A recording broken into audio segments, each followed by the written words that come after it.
คนจะงามงามน้ำใจใช่ใบหน้าคนจะสวยสวยจัญญาใช่ตาหวานคนจะแก่แก่ความรู้ใช่อยู่นานคนจะรวยรวยสินธานใช่บ้านโต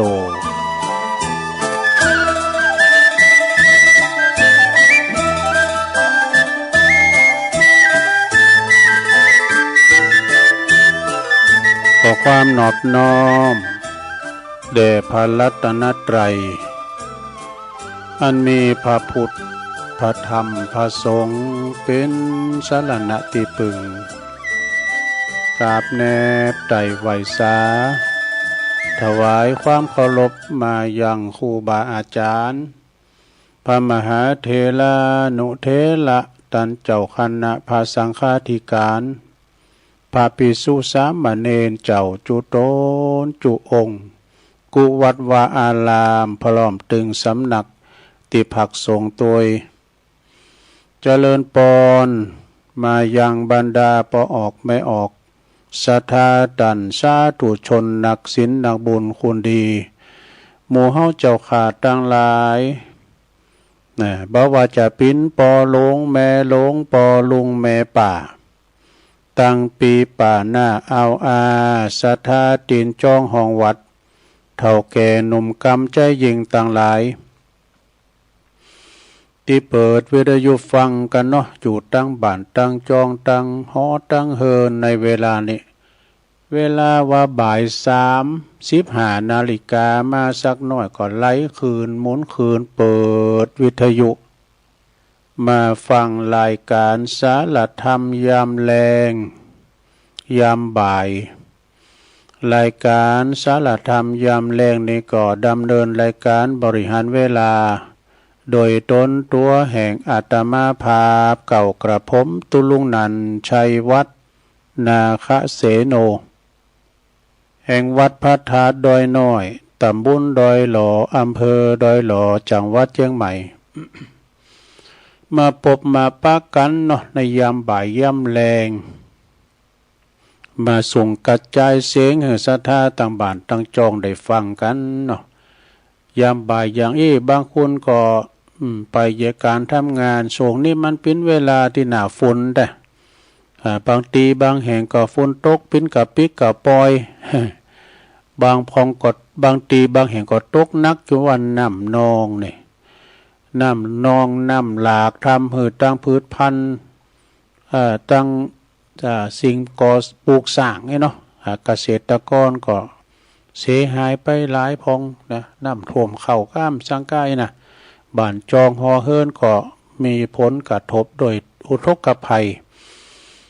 เป็นภัยจากน้ำท่วมน้ำนองเนาะก็ขอ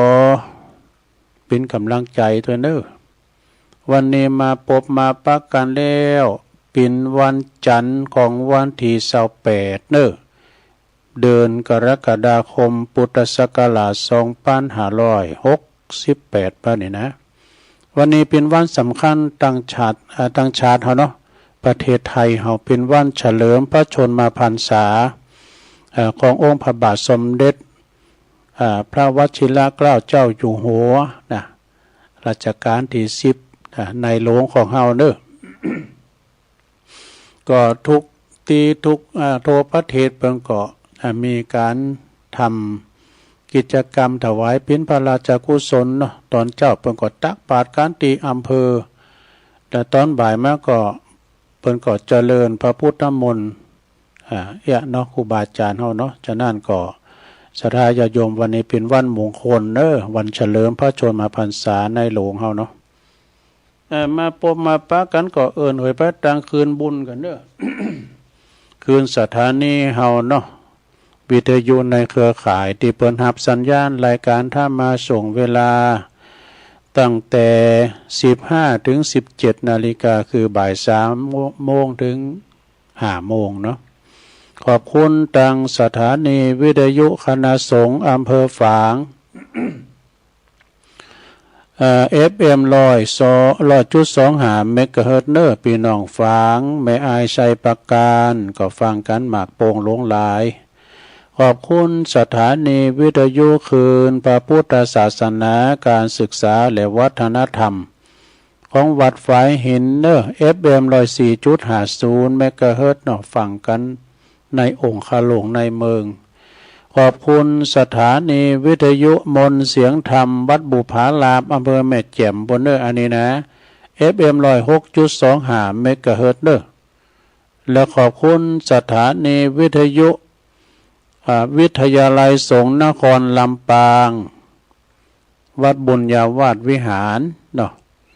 FM 106.50 เมกะเฮิรตซ์เนอร์แล้วก็สถานีวิทยุวัดหนองกายอำเภอแม่แตงด้วยเนอะอันนี้ก็เป็นคืนบุญที่เปิ้นรับชวงตั้งแต่เวลานี้ไปเนาะมี 3-4 สถานีด้วยกันเพราะว่าช่วงนี้ก็ตั้งศรัทธาญาติโยมเปิ้นก็ไปการไปงานการพองเนาะส่งตอนบ่ายนี้ก็คุณฟังก็บ่พอไข่ลายสักตะใดมันบ่เหมือนตอนมื้อแลงมื้อค่ำมื้อคืน สถานีเปิ้นเปิดรับกว้าง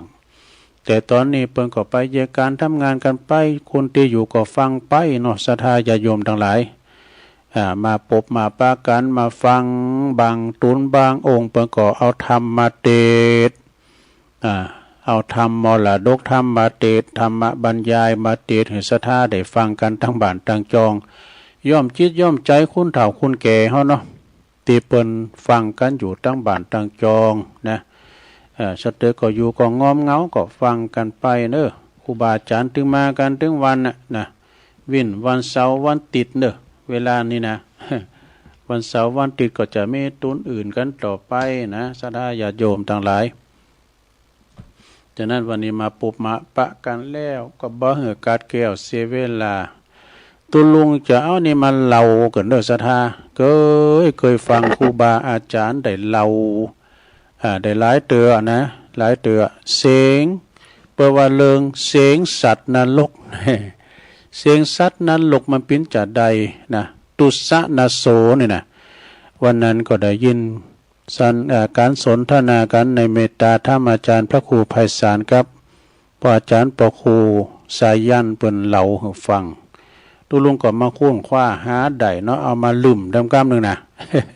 แต่จะเหมือนกันผู้หูเพิ่นเล่าก็เหมือนตุลุงมันก็พอไปหนังสือพองนี่น่ะเนาะมันจะปิ้นจัดใดเนาะเสียงสัตว์นรกนี่นะเรื่องเสียงสัตว์นรกนี่ก็มีมาว่าข้างหนึ่งในพระเจ้าปเสนาธิโกศลทรงจ้างเปิ้นขี่จ้างเลเมืองเลพานครขี่จ้างเลพานครนี่กะบางเอิญนี่ตันก็ไปหันภรรยาของใจเข็นใจคุณหนึ่งเนอะยืนอยู่ตีเบิ่งบุญปราสาทเจ็ดจั่นโอ้อยู่บุญปราสาทเจ็ดจั่นกันนะเป็นภรรยาของชายอยากเข็นใจคุณหนึ่งเนอะก็ทรงหลงหักว่าอย่างยิงถึงกับกึดจะขาสามีเปิ้นแล้วก็เอาแม่ยิงนั้นเอามาเป็นแม่เฮนะเป็นมเหสีเนาะคือจะขาใจอยากไล่เข็นใจแล้วก็จะเอาภรรยาเปิ้นมาครองนี่กะเวลาเสด็จกลับจนถึงวังแล้วก็จึงเสนาอามาตย์ไปตามสามีของหญิงนั้นมาเหรอไอ้ดอกไปตัวมาเอามาเขามาเฝ้านี่นะแล้วก็มอบโล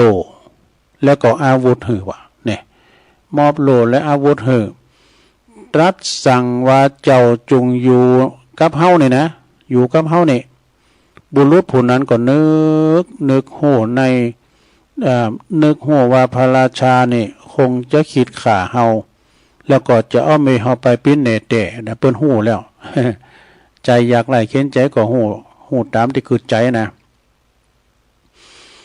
แล้วก็ห้องก็เพราะว่าเมของเฮานี่สวยมากดูใจไล่เข็นใจนี่นะพอเมของเฮานี่สวยมากคืองามเมื่อเกิดได้อย่างนี้แล้วก็ต่างอกต่างใจว่าเฮาจะอยู่นี่โดยบ่ให้มีความผิดอย่างได้เลยนะเมื่อว่าพระราชาคอยที่จะจับพิษบ่ได้ก็เลยอุบายดำละนะทรง จึงทรงแก่งใจไปหาไปนำเอาดอกบัวขาวแล้วก็กับดินแดงตีแม่น้ำแห่งหนึ่งอันไกลจากเมืองถึง5 โยชน์ดูซะนะโยชน์หนึ่งเนี่ยมันจะมีอยู่16 กิโลซะนะ5 โยชน์มันไปดือแล้วก็จุงกลับมาหืดตันเวลาเฮาอาบน้ำดูว่าดูโอตะวันย่ำแตนตุกแล้วมันไปได้เว้ยแล้วก็เอาน้ำเอาดอกนั่นนะมาเฮาในเวลาก่อนอาบน้ำตอนเย็นว่ะดูถ้ากลับมาบัดตันบัดเต้นนี่นะบัดตันนี่นะจะลุงอาญาดูจักได้โดนอาญาบุรุษนั้นก็แสนติดจากโกเนอะเพราะว่าอาจญาเจ้าในตกใส่แล้วเนาะจึงรีบกลับบ้านไปบอกสีภรรยานะกูข่างเตรียมขิงขอให้จัดเข่าไว้เนอะจัดเข่าไว้เข่าเยี่ยมบะซุกเด้อไอไว้นะซุกเป็นอย่างนั้นจึงภรรยาเทเข่าเทเข่าลุงใส่กระเช่าเอาใบตองนะมาปิดอบไว้นะรีบเดินทางไปนะรีบเอาเดินทางไปจนกว่าจะถึงเวลากินข้าวก็สุกพอดีวะดูจึงนั่งลุงแล้วก็กินข้าวไปสักกำ2 กำกินข้าวไปก็มองอิ่มพูนอิ่มพี่นะเนาะแล้วก็อยู่ก็ได้หันนะขณะนั้นก็ได้หันคุณเดินทางไกลมาถึงมา1 คนว่ะคุณเดินทางไกลมา1 คนเตียวมาทางไกลเนาะจึงแบ่งข้าวให้กินว่ะนะแบ่งข้าวให้กินแล้วคุณเตียวทางไกลเปิ้นก็หิวข้าวอยากน้ำก็แบ่งให้เปิ้นกินว่ะแล้วกินแล้วก็เอาข้าวห่อนั้นน่ะเหลือสักหน่อยเนี่ยนะโปรยลุงแม่น้ำเปิ้หืดตานกับปลาหืดตานแก่ปลาแล้วก็ร้องประกาศว่าขอจุงหืนาก็ดีขุดก็ดีเทวบุตรเทวดาสิ่งศักดิ์สิทธิ์ทั้งหลายเอ๋ยขอมาปึงขากรรมใจเลยเปิดขอความไม่นะเปิ้นพาตนานะขอประกาศประกาศว่าขอจุงขอเมตตาด้วยบ่ว่าจะเป็นนาคก็ดีขุดนาคเทวดาทั้งหลายน่ะซึ่งอยู่ในแถบแม่น้ำในจุงฟังถอยกรรมข้าพเจ้าเถิดเนี่ยเปิ้นกำลังจะบอกเราพระราชาเนี่ยเปิ้นมีความกันแกล้งเฮาจะลุงอาญาแก่ข้าพเจ้าเนอะได้ตรัสสั่งให้ข้าพเจ้าเนี่ยไปนำเอาดอกดินแดงสีอรุณว่ะกับดอกบัวขาวกับดอกบัวขาวมาจากแม่น้ำโน้นในตอนใดพวกเนาะเอาไปถวายให้ตันตอนเย็นวันนี้นะเนี่ยถ้าบาดตันนี่ก็จักลงอาญาข้าพเจ้าแล้วข้าพเจ้าก็จะได้ก็จะทานข้าวแก่คนเดินทางเนี่ยนะข้าพเจ้าได้ทานข้าวแก่คนเดินทางแล้วก็มีอานิสงส์ปั้นหนึ่งว่ะดูมีอานิสงส์ปั้นหนึ่งทานแก่ป๋าก็มีอานิสงส์ทำปั้นหนึ่งดูทำ100เจ้าปั้นเดี๋ยวนี้100เนาะข้าพเจ้าจะยกอานิสงส์เหล่านี้ให้แก่ผู้ที่นำดอกบัวแดงนำดินแดงกับดอกบัวขาวเนี่ยนะมาให้ข้าพเจ้าเปล่าล่องอย่างนี้อยู่3 ครั้งนี่พระข้าได้บุญกับข้าพเจ้าพองข้าพเจ้านี่ได้อานิสงส์ในการให้คุณให้เข้ากับคุณเดินทางไกลแล้วก็อานิสงส์ในการเอาเข้าป่วยให้กับป๋านะจะยกให้หมดเนี่ยในขณะนั้นก็มีพญานาคด้วยพญานาคตนหนึ่งซึ่งอยู่ในแม่น้ำนั้นได้ยินเสียงนะพญานาคได้ยินเสียงก็ข้าได้บุญก้าเนาะจึงออกจากน้ำมาแล้วก็จึงจำแรงแปลงร่างปิ้นคุ้นแก่ขึ้นมาถามว่าแต่เจ้าท่านพูดท่านอู่หยังก็นี่ตะกี้นั้นท่านอู่ว่าหยังก็นะบุรุษนั้นก็เลยอู่ขึ้นไปให้ฟังทำกรรมหนึ่งถ้าเมื่อว่าถามว่าจักหือส่วนบุญแก่เฮาจริงหรือนะพญานาคที่ปลอมตัวมานะกะเปิ้นก็ถามเจ้าหือสมบูรณ์เฮาแค่แต่กะเมื่อตอบว่าจริงข้าพเจ้าเจ้าหือจริงนะ ก็ถามอีกไปทำ2 ครั้ง 3 ครั้งก็เอากำหมั่นสัญญาถึง3 ครั้งแล้วเนาะก็ไปนำเอาดอกดินแดงสีอรุณกับดอกบัวขาวจากเมืองหนากมาหือเนอะคือแก่บุรุษนะโอ้ชับไว้ทันตาได้ฝ่ายพระราชาดำริเนาะ พญาเจ้าเมืองนะพญาปเสนาธิโกณนะกึดไปต่างบาดีนี่ค่ะได้มีปะนี่เพิ่นก็สั่งเสนามาเด้อมันกึดแล้วนะมันจะต้องได้กันเนาะพระราชาในทรงดำริว่าธรรมดามนุษย์ย่อมมีความคิดมากไอ้เด้อหากว่าเขาได้มา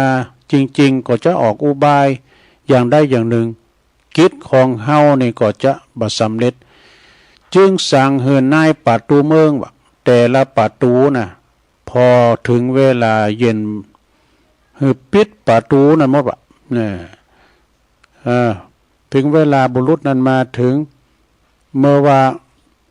เข้ามาก็ประตูนั้นก็ปิดหมดอ่ะ แต่ภาวนายทวารนายประตูน่ะปิดประตูหมดประตูได้ก็เข้าไม่ได้บุรุษนั้นก็จึงห้องประกาศคืนถึง3 ครั้งว่าบุรุษอย่างไรเข็นใจนะเพิ่นก็ประกาศคืนทั้ง3 ครั้งว่าขอเจ้าเมืองเจ้าบ้านเจ้าเมืองตอนหลายฮู้เถิดว่า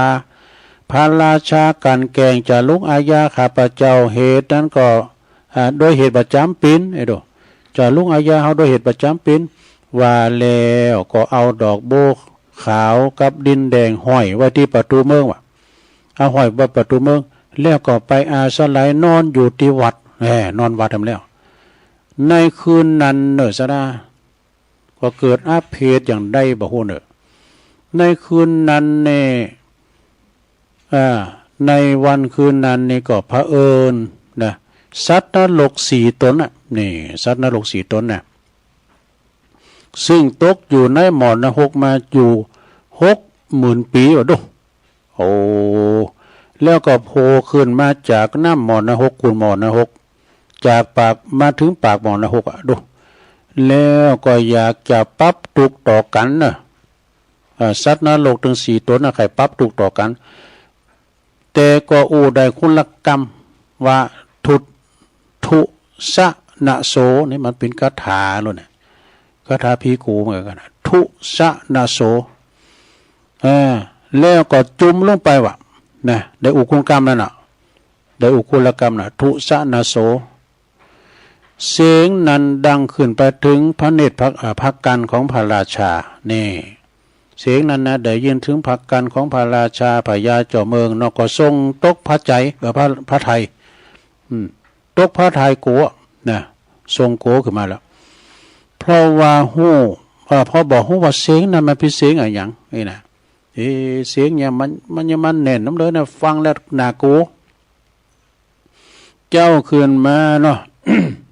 ลุงแจงลุงสางของวันใหม่ก็ไปเล่าพราหมณ์ห้องพราหมณ์โหราศาสตร์มา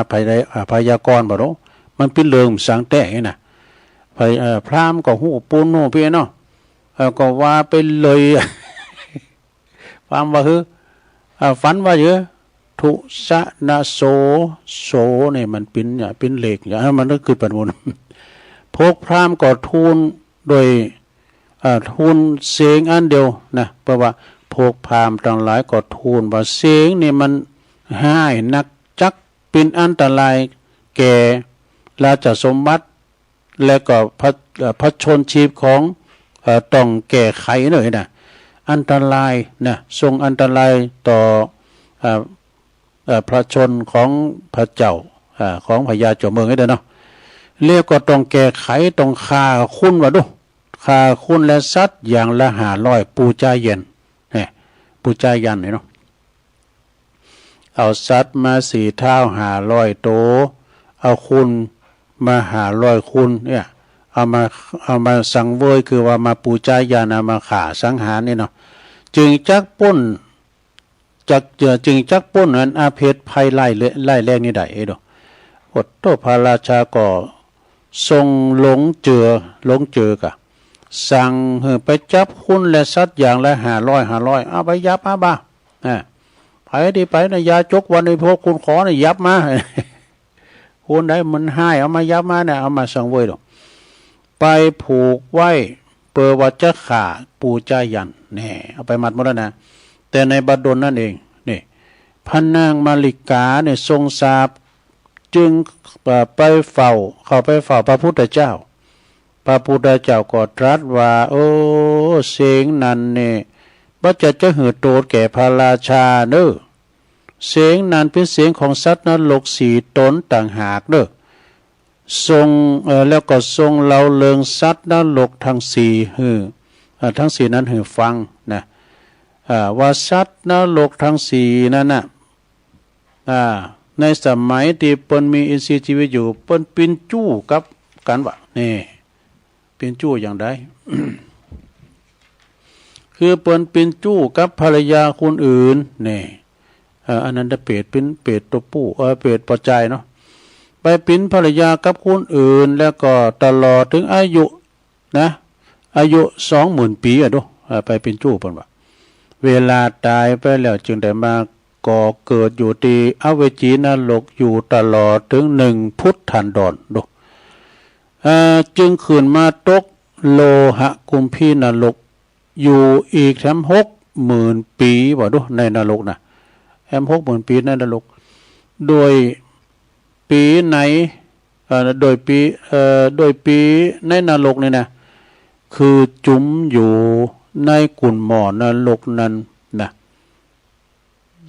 พริกข่อมพริกง่ายวะมันเดือดแล้วเนาะพริกข่อมพริกง่ายเหมือนกับเมล็ดข้าวสารที่อยู่ในหม้อข้าวมันเดือดบุดๆเนาะมันก็มันเดือดบุดมันก็กว่าจะขึ้นมากุ่นนรกแถมก็กินเวลา30,000 ปีอ่ะดูอยู่ตั้งลม30,000 ปีอยู่ตั้งบน30,000 ปีเองขึ้น30,000 ปีลุง30,000 ปีเราเป็นลมเป็น6 ปีแล้วก็ฟูขึ้นมาจนถึงปากนรกทั้ง30,000 ปีอ่ะดูซะนะทั้ง30,000 ปีแล้วก็ต่างก็อยากจะพับตุกจะได้อู่ต่อกันเปรตสีตนนั่นนะจึงอู่ขึ้นมาพร้อมกันคนละกรรมว่าทุสะนาโสนี่แล้วก็ได้คุณละกรรมแล้วก็จุ่มลงไปอีกทุนั้นหมายถึงสังนี่ทุนั่นก็คือตุจะตุทุนั่นก็หมายความว่าความชั่วที่บอกนะความชั่วคือเขาประพฤติชั่วไว้เมื่อชาติก่อนแล้วนี่ สะนั่นเหรอตัวสะนั้นก็ได้แก่ว่าเขาหมายความว่า60,000 ปีก็คือเขาตกนรกมาเนี่ย60,000 ปีเนี่ยนะเขาตกนรกมา60,000 ปี60,000 ปีแล้วก่อนณนั้นเราหมายถึงอย่างณนั้นก็หมายความว่าบ่มีคือเขาว่าจักบ่มีตีสุดแห่งตุกปิ้นเนี่ยโสนั่นเราหมายถึงอย่างโสนั่นเขาหมายถึงว่าเขาถ้าเขาพ้นจากนรกแล้วก็ได้กันได้มาเกิดเป็นมนุษย์เป็นคู่แหมก้ำเลยนะเอาจักทำบุญทาน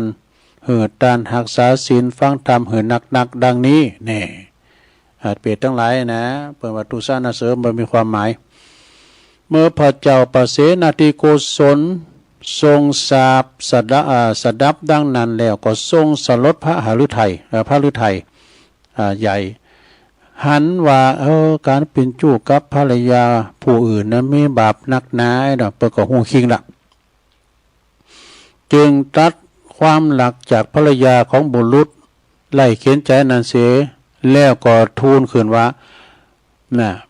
หม่อมฉันเพิ่งหู้ว่าเมื่อคืนนี้เองว่ากลางคืนเป็นเวลานานมากเลยหรอขณะนั้นบุรุษนั้นก็ทูลขึ้นถามว่าทูลกราบทูลพระพุทธเจ้านะ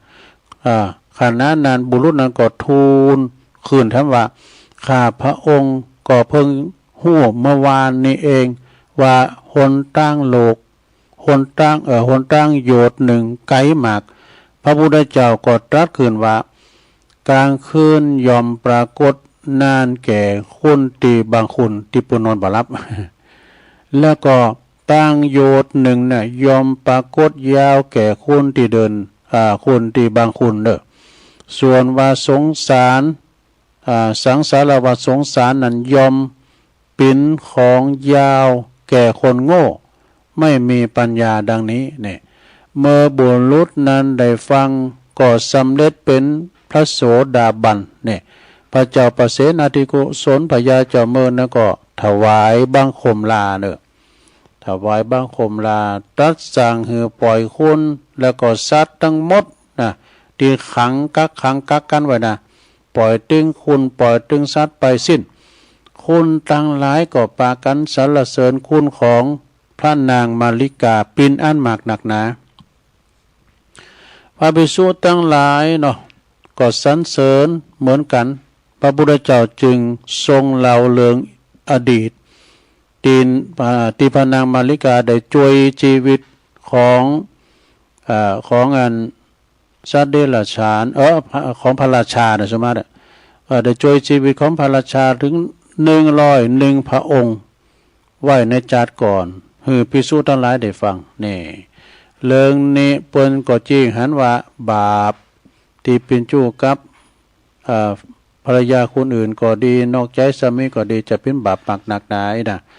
จึงบาโกนกระทำจะเป็นบาปกรรมอันนี้ต่อไปจบสดาญาโยม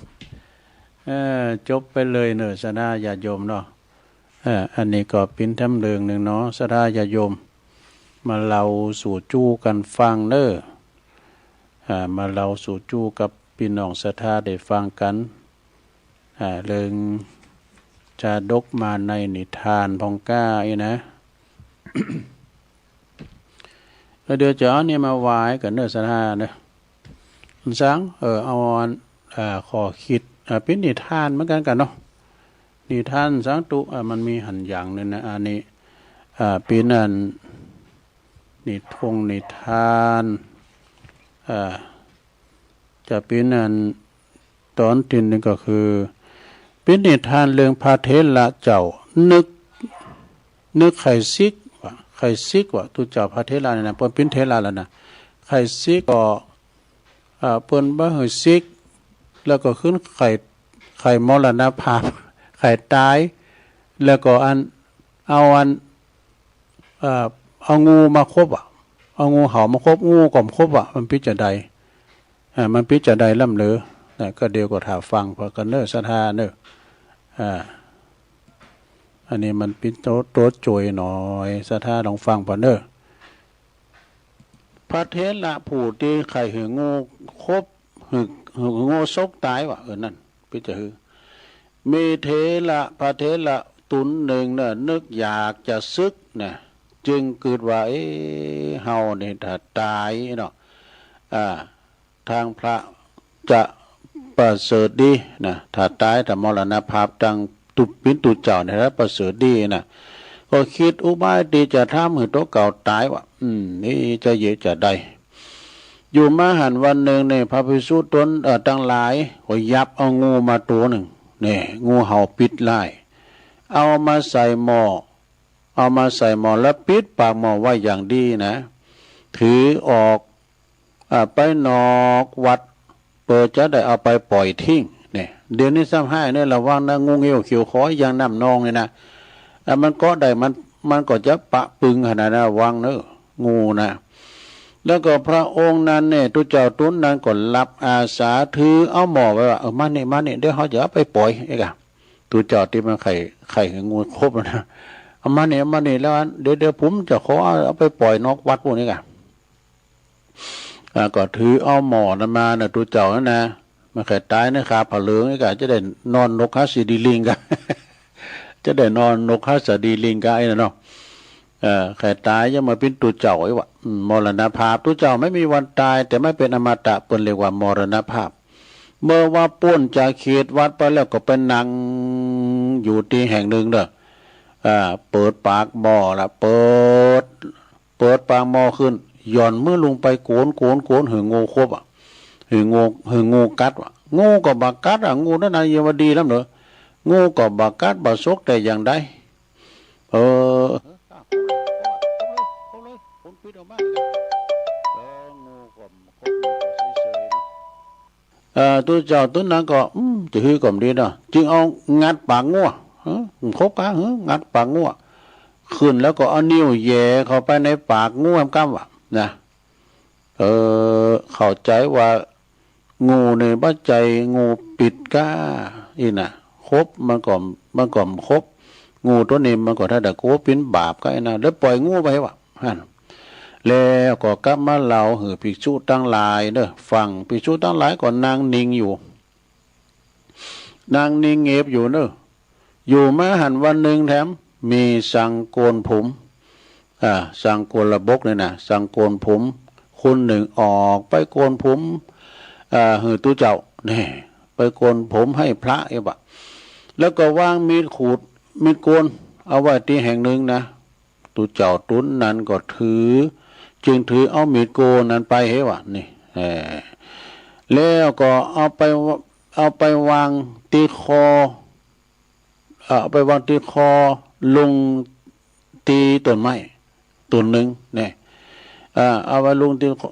ต้นไม้ต้นหนึ่งเอามีดโกนนะจ่อข้อหอยตัวเก่าจ่อข้อของตัวเองแล้วก็นึกถึงศีลนั่นนึกถึงศีลแต่ตั้งแต่บวชมาเนี่ยนะเมื่อว่าหันว่าศีลบริสุทธิ์ดีก็เกิดปีติว่ะตอนนั้นเกิดปีติละข่มปีติไว้ได้นะเจริญวิปัสสนาต่อไปก็จะสำเร็จว่ะพระอรหันต์จะสำเร็จพระอรหันตา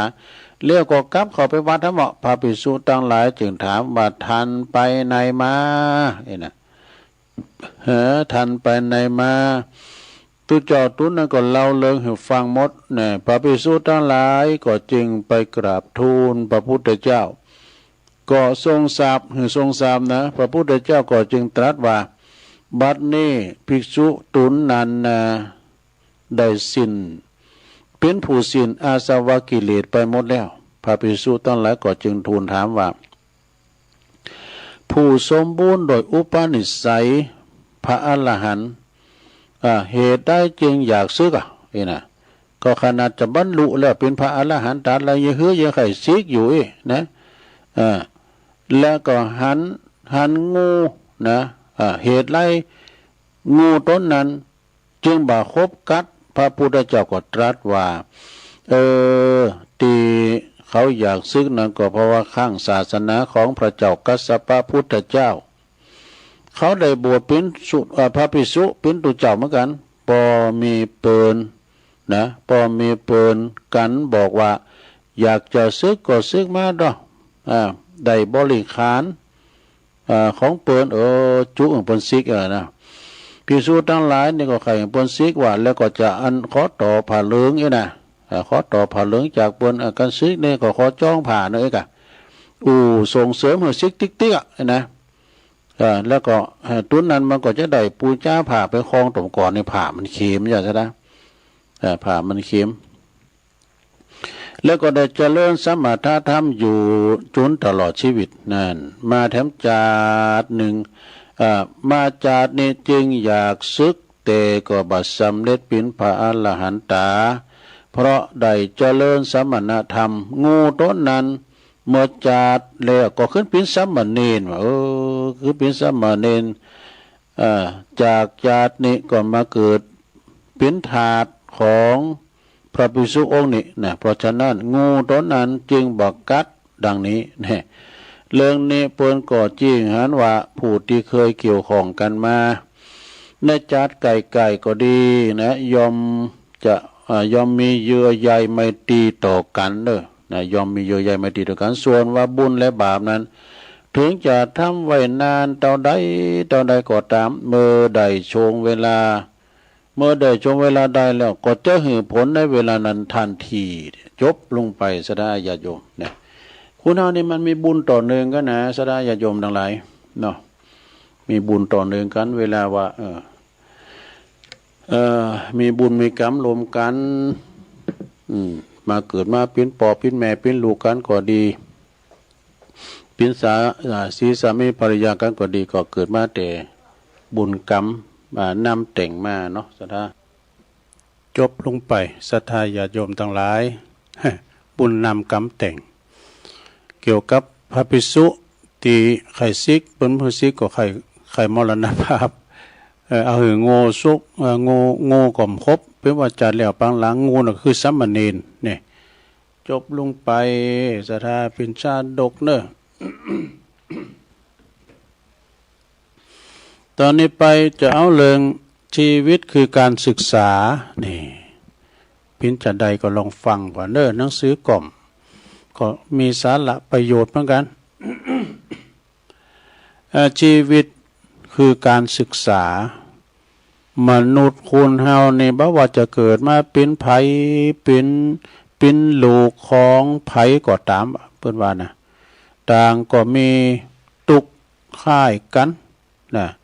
ต่างก็มีทุกข์คือทุกข์ทุกข์คล้ายกันทางนั้นพระพุทธเจ้าจึงตรัสไว้ว่าชีวิตนั่นก็คือทุกข์หมายความว่าเกิดก็เป็นทุกข์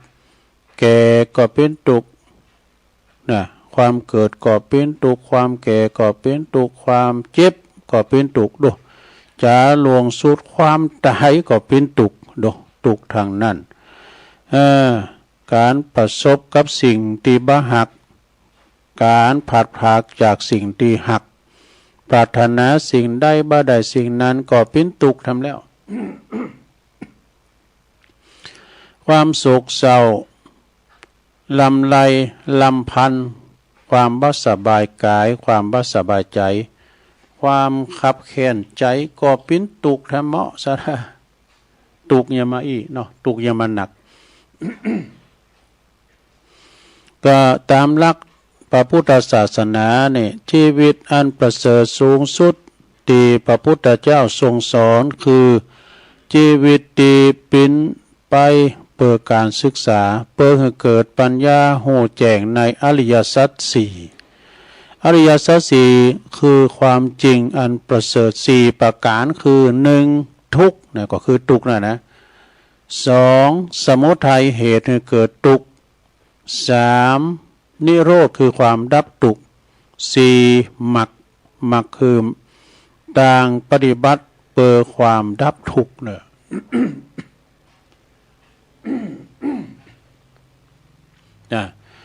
แล้วเพิ่งกับว่าการศึกษาในพระพุทธศาสนานี่มีเป้าหมายสำคัญเพื่อความดับแห่งทุกข์โดยการเจริญอริยมรรคอันมีองค์8หรือว่าสรุปด้วยย่อก็คือไตรสิกขานี่ไตรสิกขานะหมายถึงการศึกษา3ประการประกอบด้วยศีลสมาธิและก็ปัญญาเนอะ ศีลนี่คืออย่างศีลข้อหนึ่งเนาะข้อหนึ่งศีลเป็นข้อปฏิบัติเพื่อฝึกอบรมกายวาจาใจให้เรียบร้อยให้มีความประพฤติดีงามนี่คุณมีศีลนี่ประพฤติดีงามเนอะสัทธาเปิ้นบ่ใจว่าเป็นอย่างอื่นคือคุณมีศีลนี่เป็นคุณที่เรียบร้อยสำรวมระวังเนาะสังวรระวังเรียกก็สองสมาธิก็คือข้อปฏิบัติสำหรับฝึกอบรมใจเนอะเพื่อให้จิตใจสงบตั้งมั่นพร้อมแก่การพิจารณาคือการใช้ปัญญาอย่างลึกซึ้งนี่สมาธินี่นะแล้วก็สามนี่คือปัญญา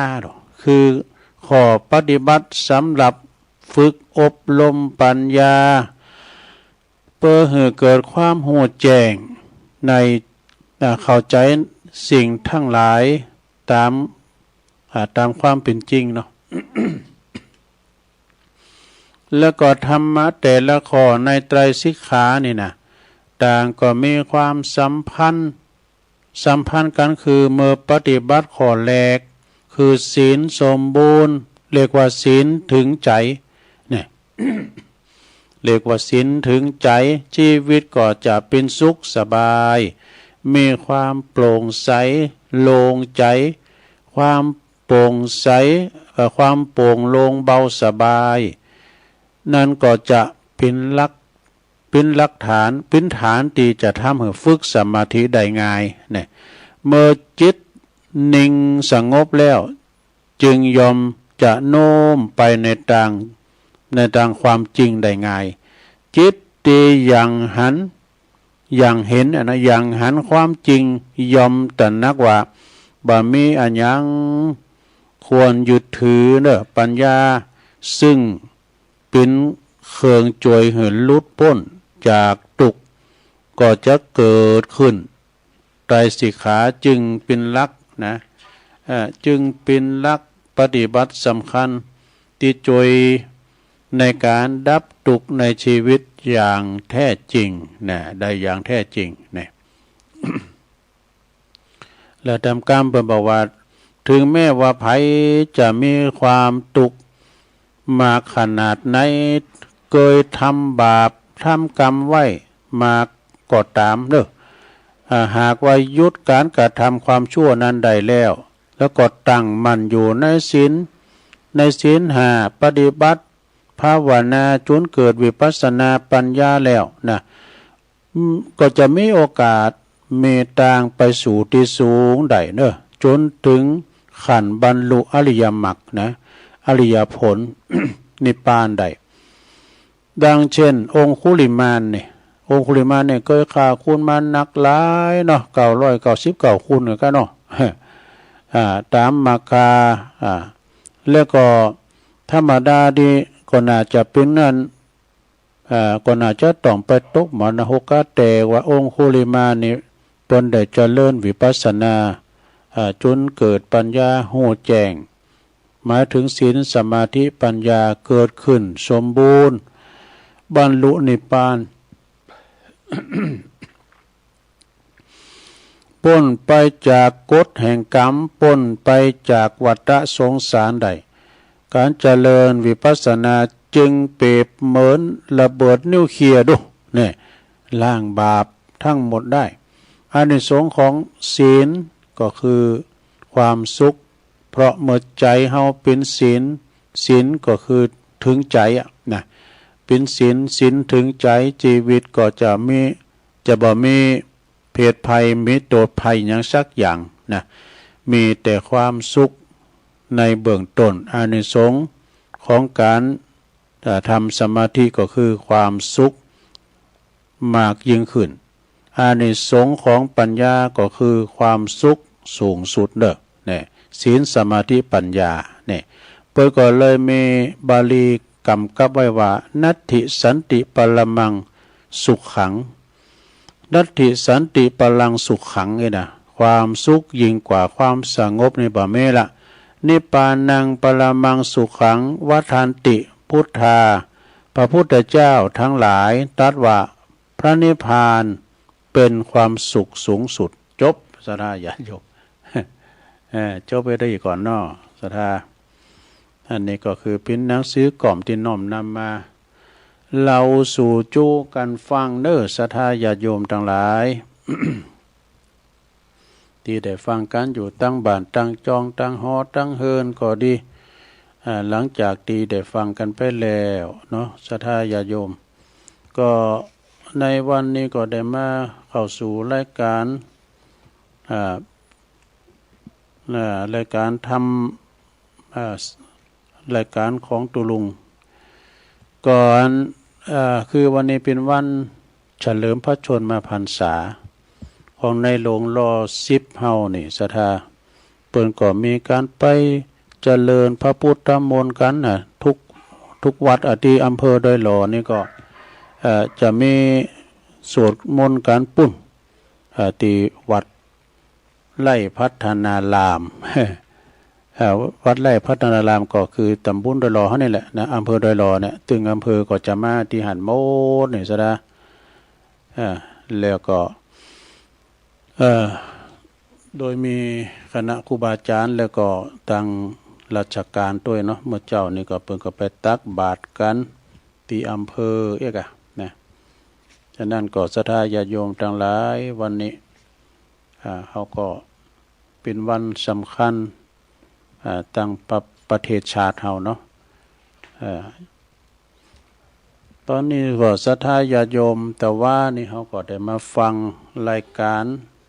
เปิ้นตั้งธรรมโหลงเปิ้นเทศธรรมกันที่วัดบรรพตสถิต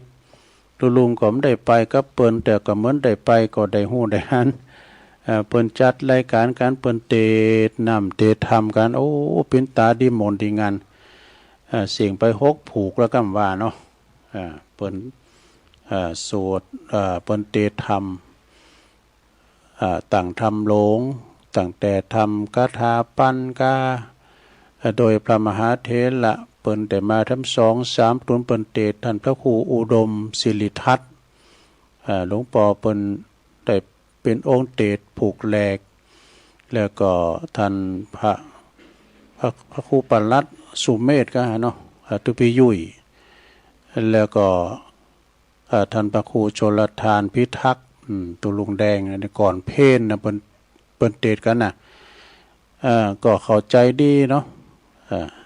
แล้วก็ตอนบ่ายก็มีแถมเอกฟังเทศฟังธรรมตุลุงดอยครูบาท่านพระครูปฏิภาณธรรมทิน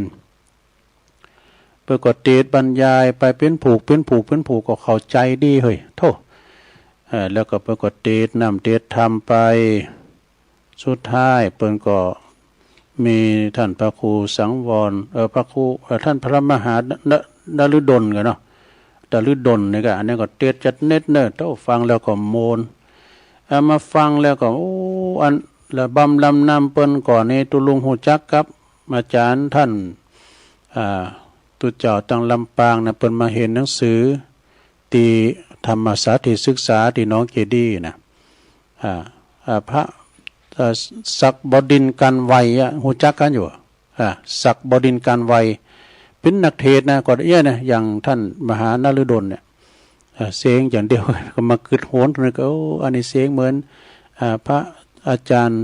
ศักบดินกันไวนะข้อมูลแล้วนี่การเปิ้นซิกเตอร์แต่เป็นพระครูแล้วก็ก่อนเพิ่นมาเห็นหนังสือที่ธรรมศาสตร์ที่ศึกษาที่ป่าสร้างเนี่ยเนาะที่น้องเจดีเนี่ยนะก็เกิดถึงว่าก่อนนี้เปิ้นเอากราบอย่างเดียวกันนะเปิ้นก็เป็นผ่านนักเทศแล้วอบรมนักเรียนกล้ามสังกายอีกนะก็มาเกิดถึงว่าแล้วก็ทำกรรมหนึ่งก็ปุ่นเอาเศร้าสีเดินสิงหาทำกรรมหนึ่งเดินหน้าเนาะเนี่ยพอจะมีปิ้นหยกไปก็ฟังแล้วก็มนอกมนใจไปศรัทธาญาติโยมทั้งหลายก็เดี๋ยวตุลุงก็จะเอาอันนี้มาว่าทำกรรมศรัทธาญาติโยมเดี๋ยวจะเทศธรรมอยู่นะแต่จะเทศธรรมแถมเป็นธรรมบรรยายก็เคยเทศมาหลายเตือนะเป็นธรรมบรรยายเรื่องงูลอกขาบลำเสียได้ขาบเก่า อันนี้นะเป็นมรณะสติกรรมสอนเป็นตีเทศมาหลายเตืออันนี้ก็จะเอามาเทศให้ศรัทธาได้ฟังกันในช่วงที่2กันกรรมเนาะตอนนี้ตุลุงก็จะยอบอย่างให้กรรมกันศรัทธาพักเบรกกรรมนึงก่อนเดี๋ยวก็จะมาอู่กันในชั่วโมงที่2กันต่อไปเจริญพร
องค์ที่สองเนอะ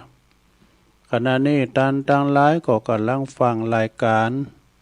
สารธรรมยามแลงสารธรรมยามแลงก็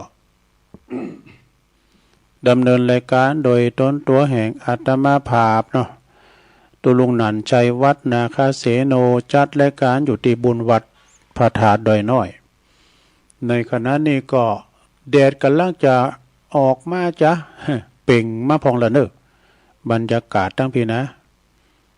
วันนี้ก็ตั้งพันเนนเขาเปิ้นลิดเขาไหม้กันก็ใช่เสียงเขาไม่ไหม้เหมือนกันโมนี่ ตั้งตูปีตูน้องเขาลูกพาลาเน้นเป็นช้างกิ่งไม้ตั้งลุมนี่ก็ไก่กับสถานีอยู่พองเหมือนกันเนาะวันนี้ก็มาปะกันสถาญาติโยมขณะนี้เวลาก็16:07นะก็4:07อยู่สถาวันนี้เป็นวันสำคัญต่างประเทศไทยเป็นวันเฉลิมพระชนมพรรษาขององค์พระบาทสมเด็จพระเจ้าอยู่หัวเฮาเนาะพระวชิรเกล้าเจ้าอยู่หัวรัชกาลที่10เปิ้นก็จะมีกิจกรรมเมื่อเจ้าก็ใส่บาตรกันถวายเป็นพระราชกุศลแต่ในโรงเฮาเนาะศรัทธาวันพุธเจ้าวันพฤหัสพุธน้ำใจได้แหละวันพุธอังคารกันเนาะพุธก็มาเข้ารายการอยู่เด้อ 3:00 ถึง 5:00แล้วตอนนี้ไปก็จะได้น้อมนำเสนออันนี้ทำกรรมหนึ่งเนื้อก่อนที่จะได้ฟังธรรมบรรยายนะธรรมบรรยายเรื่องสังเปิ้นก็ว่าปิ้นเรื่องที่ว่าปิ้นเรื่องอันมรณสติคำสอนนะคือว่าเหมือนกับงูที่มันรอคาบแล้วมันปิ้นหงคาบก็เดี๋ยวก็ลองฟังก่อนเนาะความต้องการเป็นคุณที่ไม่ประมาทคุณเฮานี่เปิ้นเพื่อประมาทเนาะสถาเนาะในสัมมาวดีวัตถุอัปปมาทวัคคุตกะนิกายธรรมบทพระไตรปิฎกเล่มที่25เด้อพระพุทธเจ้าเปิ้นตรัสไว้ว่าความบัปประมาทเนี่ยเป็นทางแห่งเป็นทางหือถึงอมตะนะความประมาทนี่เป็นทางแห่งความถ้าว่าความประมาทนี่เป็นทางแห่งความตายผู้ไม่ประมาทก็ยอมชื่อว่ายอมบ่ตายนี่ผู้ที่ประมาทแล้วยอมเป็นเหมือนคนที่ตายแล้วบางครั้งความสำเร็จก็ทำมือเฮาละเลิงหลงได้และเฮาละเลิงหลงได้บ่มีอันยังที่จะดีกว่ากรรมว่าอย่าประมาทนี่อย่าประมาทพลาดพลั้งเด้อความประมาทนี่ความที่ประมาทนี่คือความที่บ่อยู่แบบปราศจากสติเนี่ยคือว่าคุณที่ประมาทนี่มีสติครอบคุมตลอดเวลามีสติต้องเป็นคนที่ตื่นตัวอยู่เสมอหู้จังว่าการกล่าวอย่างของชีวิตว่าควรที่จะดำเนินไปในทางเส้นทางไหนความเปลี่ยนแปลงของสังคมโลกเป็นอย่างใดก็ต้องหู้เท่าทันพอสมควรเน้นคำว่าพอสมควรนี่เน้นคำว่าพอสมควรเนื่องจากสติปัญญาของแต่ละคนนี่มันบ่เหมือนกันดูนะสติพยาปัญญามันบ่เหมือนกันพองก็อยู่ใส่ขุนตึกปุ่น พองก็พยามอยกันเนาะเปิ้นบอกว่าในปฐพีฎกเล่มเดียวกันนี่พระพุทธเจ้าเปิ้นก็ตรัสไว้ว่าเป็นขอเตือนใจสำหรับบุคคลที่คิดว่าตนเองนี่เก่งตนเองนี่แน่ตนเองนี่ประเสริฐฮู้หมดไอ้น่ะตนเองนี่เป็นผู้ฮู้แล้วหากว่าฮู้เพียงอย่างเดียวแต่บ่ปฏิบัติก็ไล่พ้นเหมือนกันว่าข้อสำคัญที่ปรากฏดังนี้ถึงแม้ว่าจะเป็นคนที่กล่าวสอนพุทธพจน์ได้เป็นอันมากหนักนี่นะแต่ก็เป็นผู้ประมาทก็บ่ปฏิบัติคือบ่ปฏิบัติตามพุทธพจน์นั้นเขายอมเป็นผู้ที่บ่มีส่วนแห่ง สามัญญผลดุจคนที่เล่งโค แต่เหมือนกับคนเล่งโง่อะแต่ก็นับแต่ก็โคอื่นคนอื่นโง่ตัวเก่านี่มันนับ จะนั่นหรือว่าพุทธภาษิตเรื่องเดียวกันนี่ปนธรรมบทหนึ่งว่ามีคนที่มีปัญญาดีเมื่อว่าคนอื่นๆโมแต่ประมาทคนอื่นประมาทกันตัวเองนี่บ่ประมาทเนี่ยเมื่อว่าคนอื่นๆนั้นกำลังลับไหลกันอยู่นะตัวเองนี่ตื่นอยู่เสมอโดยมาก็ยอมทิ้งคนเหล่านั้นไปเหมือนกับม้าที่มีกำลังแหงกำลังเร็วทิ้งม้าที่กำลังทิ้งม้าที่บ่มีกำลังไปฉะนั้นนี่เพิ่นว่าการที่คุณเฮานี่จะประสบผลความสำเร็จได้มักจะต้องมีองค์ประกอบหลายอย่างร่วมกันปัจจัยว่าอยู่เฉยๆแล้วประสบความสำเร็จนั้นใจบางข้างความเก่งเพียงอย่างเดียวนั้นก็ยังบ่พอเด้อว่ายังบ่พอมันก็จะต้องมีความเฮงเนี่ยเฮงนี่แปลว่าหยังก็คือโจกชะตาราศีวาสนาเนาะบุญมาวาสนาส่งมาประกอบเพิ่มเติมอีกหรือแถมอย่างหนึ่งก็คือมีบุญวาสนามาแต่จาดปางก่อนนี่จาดนี้ก็ตั้งตนไว้ชอบประกอบคุณงามความดีเสริมบารมีตนเองเฮาลองศึกษาประวัติของผู้ที่เปิ้นรับการยกย่องว่าเป็นวีรบุรุษกานี่เป็นบุคคลของโลกาแต่ละคนล้วนแต่ภาคเพียรพยายามทั้งนั้นบ่เว้นไว้แม้แต่องค์พระสัมมาสัมพุทธเจ้า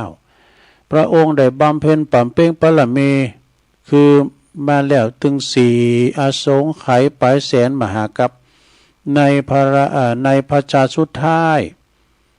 กว่าจะได้มาตรัสรู้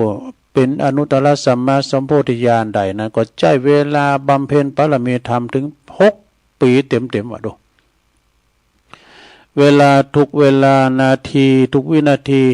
ทุกลมหายใจเข้าออกพระองค์ก็จะต้องอยู่อยู่ในความไม่ประมาทนี่ในประวัติในอัจฉราสังคตะวรรคพระไตรปิฎกเล่มที่20พระพุทธองค์เพิ่นได้ตรัสเปรียบเทียบความประมาทและก็ความบ่ประมาทไว้เพื่อจะให้พระภิกษุบริษัทได้ทบทวนแล้วก็ไตร่ตรองความประมาททำให้เกิดอันหยังผู้ที่ประมาทจะพบจุดจบอย่างใดนี่ความประมาทจะทำให้เกิดอะไรอันหยังขึ้นนี่แล้วก็คนผู้ที่ประมาทนั้นก็จะพบจุดแห่งความจุดหมายอย่างใดข้อความว่าดูก่อนภิกษุทั้งหลายเฮาบ่เล็งหันทำอื่นแม่อย่างหนึ่งที่จะเป็นเหตุเนี่ยคืออกุศลธรรมก็ยังที่ยังบ่เกิดขึ้นแล้วก็กุศลธรรมที่เกิดขึ้นแล้วก็ยอมเสื่อมไปเหมือนความประมาทเลยดูก่อนภิกษุทั้งหลายเมื่อบุคคลประมาทแล้วอกุศลธรรมที่ยังบ่เกิดยอมเกิดขึ้นแล้วก็กุศลธรรมที่เกิดขึ้นแล้วยอมเสื่อมไปนะดูก่อนภิกษุทั้งหลายเฮาบ่เล็งหันธรรมอื่นแม่อย่างหนึ่งที่จะเป็นเหตุให้กุศลธรรมที่ทำให้เกิดยอมเกิดขึ้นแล้วก็อกุศลธรรมที่เกิดขึ้นแล้วก็ยอมเสื่อมไปเหมือนกับความประมาทเหมือนความบ่ประมาทเลยดูก่อนภิกษุทั้งหลายบุคคลเมื่อบุคคลบ่ประมาทแล้วเนาะกุศลธรรมที่ยังบ่เกิดยอมเกิดขึ้นแล้วก็อกุศลที่เกิดขึ้นแล้วก็ยอมเสื่อมไปนี่การใจชีวิตโดยความบ่ประมาทจึงสำคัญอย่างยิ่งสำหรับที่จะเริ่มต้นเพื่อสร้างชีวิตอันใหม่อันสดใส พอไปต่างไหนก็อิ่มเอิบใจได้รับความได้เพราะว่าเฮามีกรอบของชีวิตไหวเป็นอันดีเรียบร้อยแล้วก็ถือเอากรอบใหญ่นี่นะตีใส่ได้ก็ในทุกสถานและในการทุกเมื่อว่าจะอยู่ในฐานะเช่นใดสภาพสถานการณ์อันขับขันเพียงใดก็ตามคนที่บัประมาทก็ยอมที่จะตั้งสติไว้ได้พร้อมที่จะฝ่าฟันผจญกับความหนาวความห่อนปัญหานานาอุปสรรคที่ขวางอยู่ข้างหน้าโดยบ่ได้เกิดความย่อท้อแท้หรือทดถอยแต่อย่างใดเลยจบเข้าใจหลวงตุลุงอู่ไปยังเข้าใจเนี่ยตุลุงเข้าใจเลยคุณอื่นเข้าใจจบลงไปเนื้อศรัทธาความไม่ประมาทเนาะมาในพระไตรปิฎกเนอมาเราสู่จู้กันฟังเนาะศรัทธาญาติโยมทั้งหลายก็อย่างเนาะถ้าเจอตุลุงก็ไปเลบทำมันนั้นพองอันนี้พองอันใดที่มันยากอย่างนี้นะตุลุงก็จะเอาไหวก่อนเอาที่มันง่ายง่ายแล้วก็ฟังง่ายเอาไก่โตเขาเนี่ยนะเอาในหนังสือนวโกวาทพองนิทานธรรมชาดกพองนิทานต่างหนังสือแบบอนุสรณ์พองใกล้นะเอามาเล่าให้ศรัทธาได้ฟังกันเอาละบอกตุลุงจะเตะธรรมกันเด้อศรัทธาเด้อ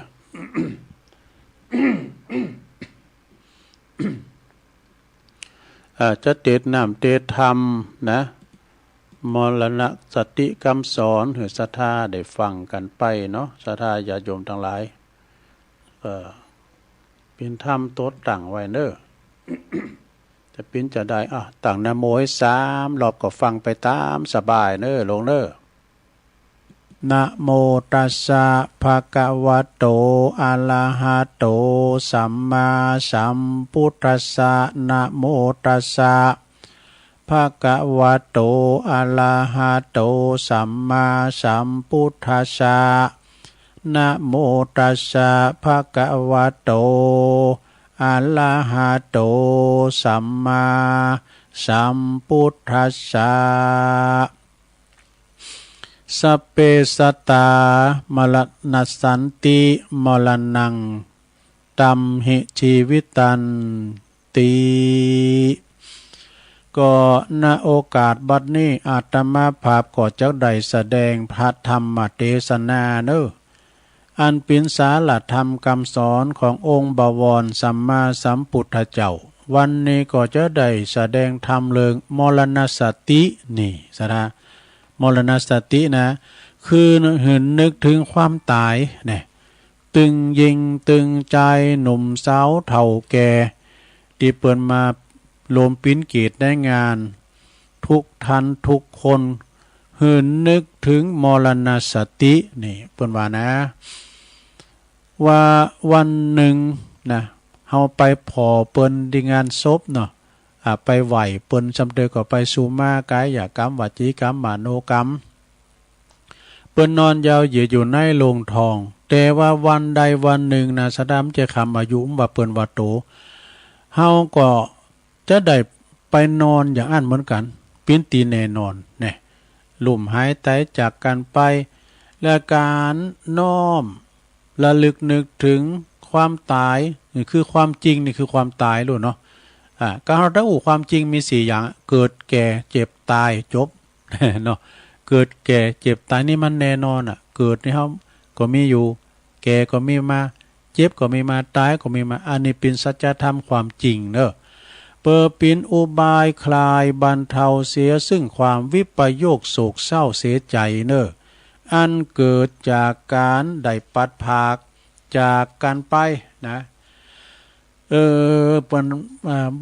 วันหนึ่งเนาะศรัทธาญาติโยมทั้งหลายอยู่รวมหอโดยการบอกว่าร่วมหอลงเนาะก่อนนะเป็นว่าโพจากเมจากโพปอจากลูกจากปอจากแม่ปีจากน้องจากปีนะ คนที่เคารพนับถือก็จากไป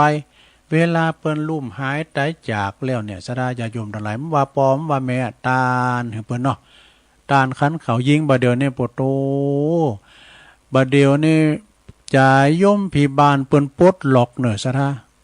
มันจะต้องบั่นเฮาเมืองเฮาเนี่ยเมืองมนุษย์จะปลดล็อกเดิมไปประมาทกาดจะไปตกพยาอินเอิญจ่ายย่อมผีบานเนี่ยนะเปิ้นปลดล็อกเปิ้นไขมันตูหมอนนะ6ตั้งแต่เดิน12ออกมาแล้วนี่พญาต้านขันเข่าขันน้ำไปหายาติกาวงศาปอแม่อย่างตีตุลุงเตทำเปตะพลีวันนั้นนะเนาะเพศพูดปู่ย่าตายายก่อนเล่นไปหาลูกหลานเพศลูกหลานก่อนเล่นไปหาอันปินตาปินย่ายเพศโผก่อนเล่นไปหาเพศไม่เมมตายโดยสมมติเพศโผก่อนเล่นไปหาเมเก่าเพจเมก็เล่นไปหาโผมันเสาะหาของกินของทานไปแผ่วในวิหารโบสถ์ไปหาคุ้นหาแผ่วกุฏิผมว่าดูโอ้อีว่าไผว่าผีมเข้าวัดเข้านะซะนะตาลเขาเข้านอกวัดพูดมันตายมันดีมงามไผว่าเด้อเข้าได้หมดแหละขณะตู้เจ้าฟังสวดปฏิโมกข์บทอึกเป็นว่าผีเข้าตู้เจ้าได้ย่างกลางหาวเนาะไปย่างเกินอันเดียวก่อนผีเข้าตู้เจ้า โอ้ตู้เจ้านั่นตะขวัญอ่อนเนาะผีเข้าเนี่ยสดาญาโยมเนาะในเมื่อว่าเปิ้นปลดล็อกแล้วก็เอากะเนาะแต่วันใดวันหนึ่งก็ได้มันจะว่าแต่ไปขอในที่ว่าเดิน12ปีหมดใจนะวันใดก็ได้เด้อถ้าว่าไปขอหันวันเดียวน้ำนองแถมแล้วมีอานิสงส์หนักนะพร้อมหยังมันกินบัดแตนเนาะ ก็กระจายก็ทยอยกันกะเด้อทยอยกันไปกันมาสัก3ขัน4ขันนี่พอดีเลยตู้เจ้าบ่เดียวมันจะมีหลายศรัทธาวัดไหนก็ตุน2ตุน3ตรงก็เท่าเกเลมอนตู้เจ้าแต่ตู้คำอยู่ตีนึงตู้ลุงทาอยู่ตีนึงน่ะจับเตก็อยู่ไกลกันเนี่ยอยู่ไผต่างอยู่ต่างไผต่างมันเตอไปพอตู้เจ้าตู้ลุงนะเยิ้มลุกมาตำเดียวไปพอล้อไปพอปิ้นว่ากระด่างไปแล้วชูบ้านเนอะอยู่ที่ไม่ชูนะแต่นะซัมเตอร์นาซาดามันมีนะซัมเตอร์เปิ้นเจ็บป่วยเจ็บไข้ได้พยาธิมีไผพอไผก้อยย้ำกึดย้ำมือหอดเปิ้นกึดสร้างวิหารเสียงปืนทุกขีดล้านสร้างโบสถ์ปืนทุกขีดล้านเอาไปเอามาใจการบ่ได้แล้วปีนั้นมาพึกเอามาพาดไปแล้วเอาซึกหาละเพชรไปอยู่กับลูกกับหลานเปรเปิ้นออกอย่างลำไยอีเปรในเพชรวายชัดเจนเนาะแต่บางหมู่บ้านนี่เปิ้นก็ดีเปิ้นเก็บสตางค์เจ้าบ้านเนาะเวลาสุมาเนาะตุเจ้าเปิ้นอำมาพึกอำมาพาดช่วยเหลือโตเก่าบ่ได้เปิ้นจ้างคุณเฝ้าดูเปิ้นจ้างคุณเฝ้าดูอุ้มลูกปุ๊กนอนซักผ้ายีสีผ้าเยียวเปิ้นก็ได้บุญโดยนี่ศรัทธากึดยามหอดเปิ้นโบสถ์มาแต่เมื่อน้อยแล้วเปิ้นมากึดวัดสร้างวาเนาะขุดน้ำบ่อก่อศาลาแปลงกำแปลงวิหารเสียงปิ้นทุจักขีล้านนะเวลาเปิ้นเฒ่าแก่เลมอนมาเปิ้นเกิดว่าเปิ้นตกเปิ้นตาวเปิ้นวูบในห้องน้ำก้าเปิ้นอำมาพึกอำมาพาด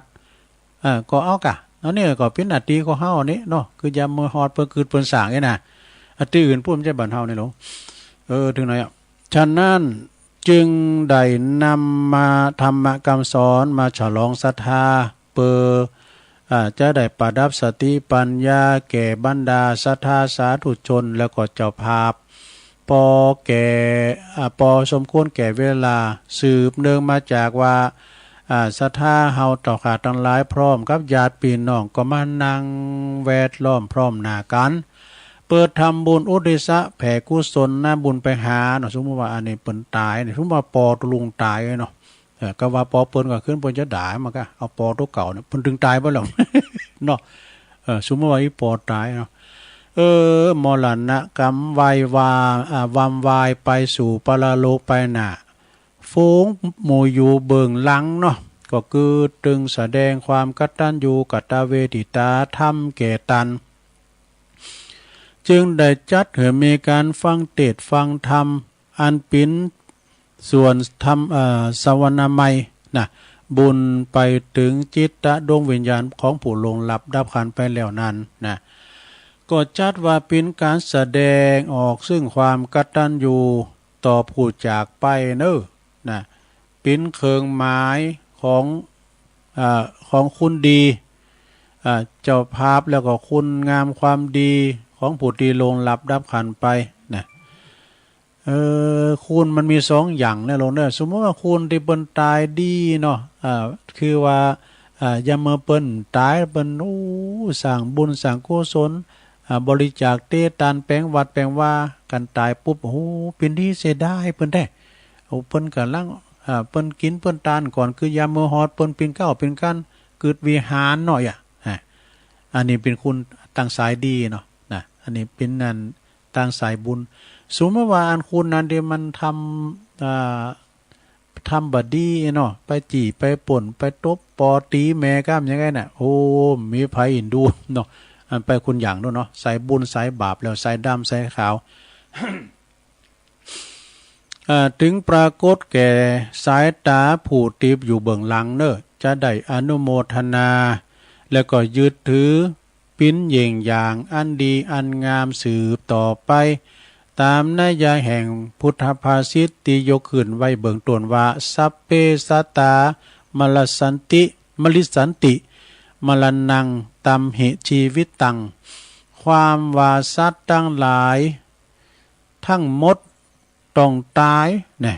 เพราะว่าชีวิตมีความตายเป็นที่สุดเนอะอันวันเวลานาทีเดินปีที่ผ่านไปยอมหมุนเว้นเปลี่ยนแปลงไปอย่างบ่หยุดยั้งชีวิตของสัตว์ก็ยอมหมด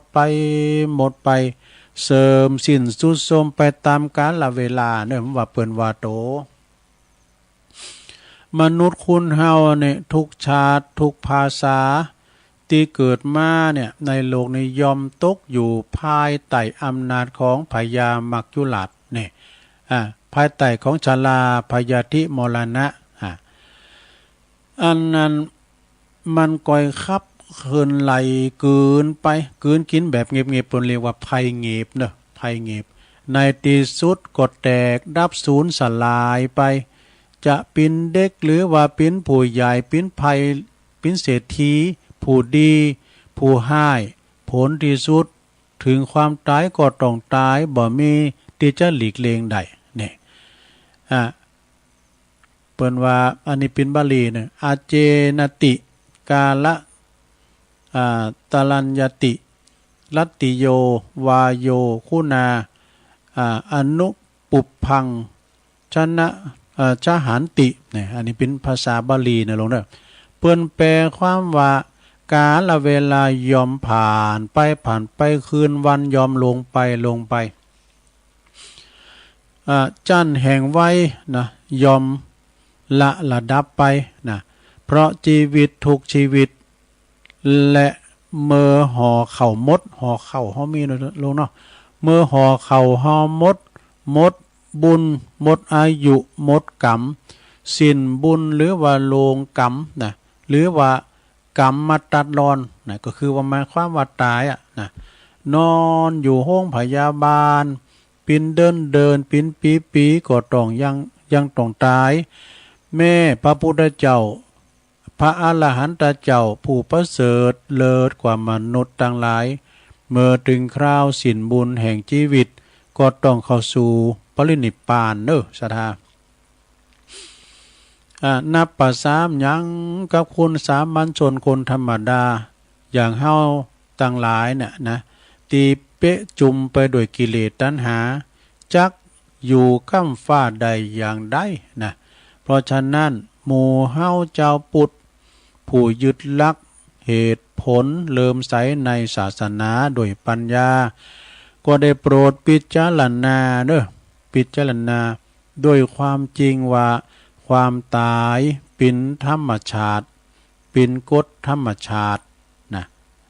ตายในภัยมันลงป่นไปได้แม่นว่าถึงข้าวมันนะ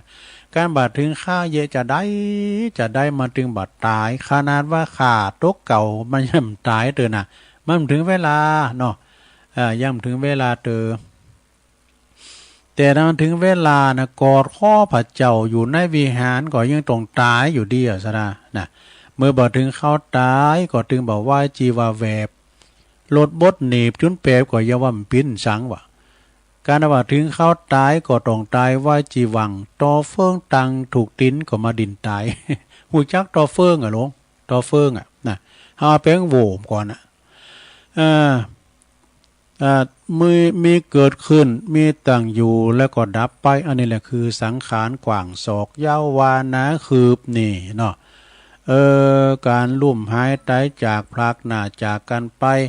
ก็บากูนที่จะลำไห้อาลัยลำพึงลำพันโศกเศร้าโศกาไปหมากหนักเน้อจะทำหือเสกำลังใจโหดหูเหี่ยวแห้งไปเสียเปล่าๆอีวะเพื่อนว่านะต้องนึกว่าวันหนึ่งเฮาก็จะต้องตายเหมือนเปิ่นอย่างเอี้ยนะเกิดอย่างนี้แล้วก็สบายจิตสบายใจแล้วเกิดสลดสังเวชรีบสร้างคุณงามความดีเนอะเมื่อยังมีชีวิตอยู่มันน่าเกิดอยู่อย่างคือคนส่วนมากทีเดียวยามมาอยู่ดีกินได้นี่นะอยู่ดีมีแหงก็จะบ่มีเวลานึกถึงความตายเท่าใดประเภทนี่ปอความตายมาถึงก็จะตุกโศกโสมนัสสะโทมนัสสะมากกว่าคนที่กึดถึงความตายอยู่เนื่องเนาะเนี่ยมีเฮาเจ้าปุตต่างหลายเกมตัวเกมใจไว้อันปินตั้งที่บัประมาทกาดบัดอันขาดสตินะบัเป็นคนประมาทขาดสติดังมีเลิงทำมีกะอุบาสกอันนี้เคยเล่าแล้วนะได้ยินครูบาเล่าแล้วนะเปิ้นมีในธรรมเนอสราเนอทำมีกะอุบาสกเนี่ยเปิ้นผู้ที่มีความเหลื่อมใสในพระพุทธศาสนาเปิ้นมีศีลห้าอยู่เป็นนิดเนอะมีศีลห้าอยู่เป็นนิดอันนี้ขอแทรกแค่หน่อยเนาะอันวันนั้นตุลุงก็ได้ไปเจริญพระพุทธมนต์สืบจัตตาปครูสมบูรณ์กันทับป่าหลังจากเจริญพระพุทธมนต์สืบจัตตาพรมนามพระพุทธมนต์ปครูอยู่ดีมีสุขแล้วเปิ้นก็อันสาธุเจ้าตั้งแต่ครูบาตุนเก้าถึงตุนปลายธรรมะนะ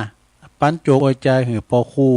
คูณตุนในละ2 นาทีตุลุงถึง2 นาทีใช่ไหมมันจางอู่ สุดท้ายเนี่ยปครูสมบูรณ์เปิ้นก็เล่าฟังว่ามันก่อนนี่เปิ้นตุกว่าซะท่าเปิ้นเป็นคนตุกมาก่อนลองก่อนนี่เปิ้นก็ถือศาสนาคริสต์และมาได้แม่ครูบ่ชุมนะเปิ้นก่อนนี่ได้เงินเดือน500เปิ้นว่านะโอ้ฟังเปิ้นอู่แล้วกัดอกเนอะเปิ้นว่าแม่เปิ้นก็มไข่มีสตางค์มาขอยืมสตางค์ที่ปอครูนี่นะยืมสตางค์ปันนึงว่ะปอครูไปกูดที่อื่นมาหือแม่อยู่อ่ะดูองค์กรนี่เปิ้นตุกนะเปิ้นก็ไปโบสถ์คริสต์นี่นะแม่ครูโบชุมนี่เปิ้นก็ถือตั้งปุดเนาะเปิ้นก็บอกปอครูว่าถือศีล5เด้อรักษาศีล5เด้อรักษาศีล5เข้าไปติ๊กแล้วก็กำเดียวก็ดีมาการกรุงลุงเริงมาว่ะอีดูสนะอันนี้เปิ้นเล่าให้ฟังนะจากปากของปครูสมบูรณ์กันทับปานะอันนี้เอามาแทรกเนาะเพราะว่ารักษาศีล5เหมือนกับธรรมิกะอุบาสกเนี่ยเปิ้นเปิ้นนับถือศีล5อยู่เป็นนิดใจชีวิตเป็นเจ้านาว่ะเป็นเจ้านานะมีภรรยาแล้วก็ลูกจริงใจ2 คนมีลูกสาวป้ายคนหนึ่งแล้วก็รวมกันเป็น5 คนมีอยู่หันวันหนึ่งเจ้าวันนั้นก็ออกไปไถนาพร้อมกับลูกชายปอว่า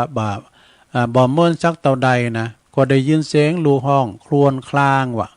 ปรากฏว่าไปอยู่พอหูงูมาคบลูกงูปิดนะงูปิดมาคบลูกงูปิดนั้นปิดของงูนั้นก็แผ่สารไปโทร่างกายอนิจจานาสังเวชลูกวิญญาณก็เลงออกจากลางไปว่ะได้ดับจิตตายอยู่กลางตุงกลางหน้าลงเอ้ย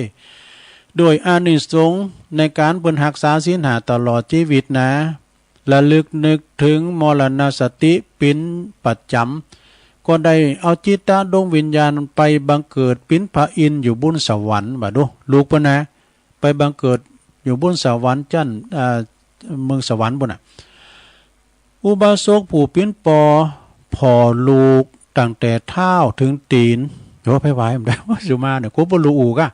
ตั้งแต่เท้าถึงโหตั้งแต่โหถึงเท้าแสนที่จะหักอะไรลำพึงว่าเมื่อก่อนอย่าเมื่อเปิ้นมีชีวิตอยู่เปิ้นก็เป็นลูกเฮาบัดนี้เขาตายไปเห็นแล้วมันก็ปิ้นไปตามวัฏจักรวนเวียนว่ายไปมาอยู่ในวัฏสงสารอย่างนี้บ่เตงหนอสังขารอีวะแล้วธรรมอุบาสกเปิ้นก็ไปไถหน้าต่อว่าเหมือนบ่มีเหตุการณ์ยังเกิดขึ้นนางผู้ปิ้นแม่เอาข้าวปลาอาหารไปส่งให้สามีก็มาหันลูกตายกลายเป็นศพก็บ่แสดงอาการโศกเศร้ารีบกินข้าวอยู่วะกินข้าวจนอิ่มน้ำสำราญดีแล้วก็พากันไปเสาะหาฟืนหาโหลมาแปลงเป็นเชิงตะกอนแล้วก็ยกศพลูกขึ้นสู่เชิงตะกอนแล้วก็ประชุมเพลิงแล้วก็นั่งพอเปลวไฟกำลังโหมไหม้ศพแล้วก็เจริญภาวนาอายัมปิโขกายโยอายัมปิโขเมกายโยแม่นกายของเฮานี่เอวังธัมโมมีอย่างนี้เป็นธรรมดาเอวังอนาติโตบ่หลงข้ามป่นไปได้นี่ในขณะที่นั้นเนาะขณะนั้นพระอินทร์อยู่บนสงสวรรค์จั้นฟ้าหู้วาลจิตวาลจิตของเขามีถึงธรรมของคุณต่างหลายถึงหมดถึงขอบโคน่ะเปิ้นถึงวาลจิตของเปิ้นเนาะเปิ้นรักษาศีลห้าการตายก็เป็นธรรมดาเปิ้นมาถึงอ่านห่อเข้าเปิ้นหมดอันนี้ก็ลงกรรมงูมาโชกปะนี่ จึงจำแรงแปลงเป็นพราหมณ์กลับกลายเป็นพราหมณ์เข้ามาถามความจริงก็เป็นลูกเปิ้นน่ะนะตีตายน่ะนะเปิ้นรักษาศีลห้าบริสุทธิ์ตลอดชีวิตเปิ้นก็ไปบังเกิดบนสวงสวรรค์เป็นพระอินทร์อยู่ปุ่นเนาะอยู่บนสวงสวรรค์แล้วก็ใครมาทำจิตทำใจของปอของแม่เลยแถลงกลับกายมาเป็นพราหมณ์มาถามธรรมิกาอุบาสกว่าอันเนี้ยเผาศพไผเนี่ยเนาะมาถามนะถามปอเพิ่นเนาะตอบว่าศพลูกท่านจะได้นะเพิ่นก็ถามต่อเนาะพระอินทร์นะท่านจะได้ยังบ่ร้องไห้นะท่านเกตท่านจังหรืออุบาสกก็ตอบว่าปิ้นลูกแสนที่จะหักอะไรเด้อ แสนที่จะหักอะไรการตายนี่เป็นธรรมดาบ่ต้องอะไรสาเก่าเมินงูหลอกขาบเนี่ยลูกงูมันหลอกขาบมันอะไรสาเก่ามาลูกบ่อะไรขาบเก่าแล้วฉะนั้นแล้วบ่พราหมณ์ก็เลยถามแม่เนาะถามแม่ว่าธรรมดานี่นะแม่ยิงนี่เป็นคนที่ใจอ่อนบ่ทำไมถึงบ่ร้องไห้แม่นางก็ตอบไปว่าเป็นธรรมดาของสังขารเด้อข้าพเจ้าบ่ได้ขอเขามาเกิดมึงรู้ไหนมาเกิดให้อันนี้กรรมครูบาเนาะกรรมครูบาพรหม ครูบาพรหมมานี่เปิ้นนั้นถ้าว่าไผได้เป็นกอยโกงไปอ่อนไปดูเปิ้นจะว่าซึ่งหน้ากันมันลึกล้ำไปนะเพิ่นจะถามว่ามึงลูกไหนมาเกิด ถึงไหนละเขาก็เมื่อเวลาข้าพเจ้าก็บ่ได้ขอเขามาเกิดเขาก็มาเกิดคนเดียวไอ้ว่าเขา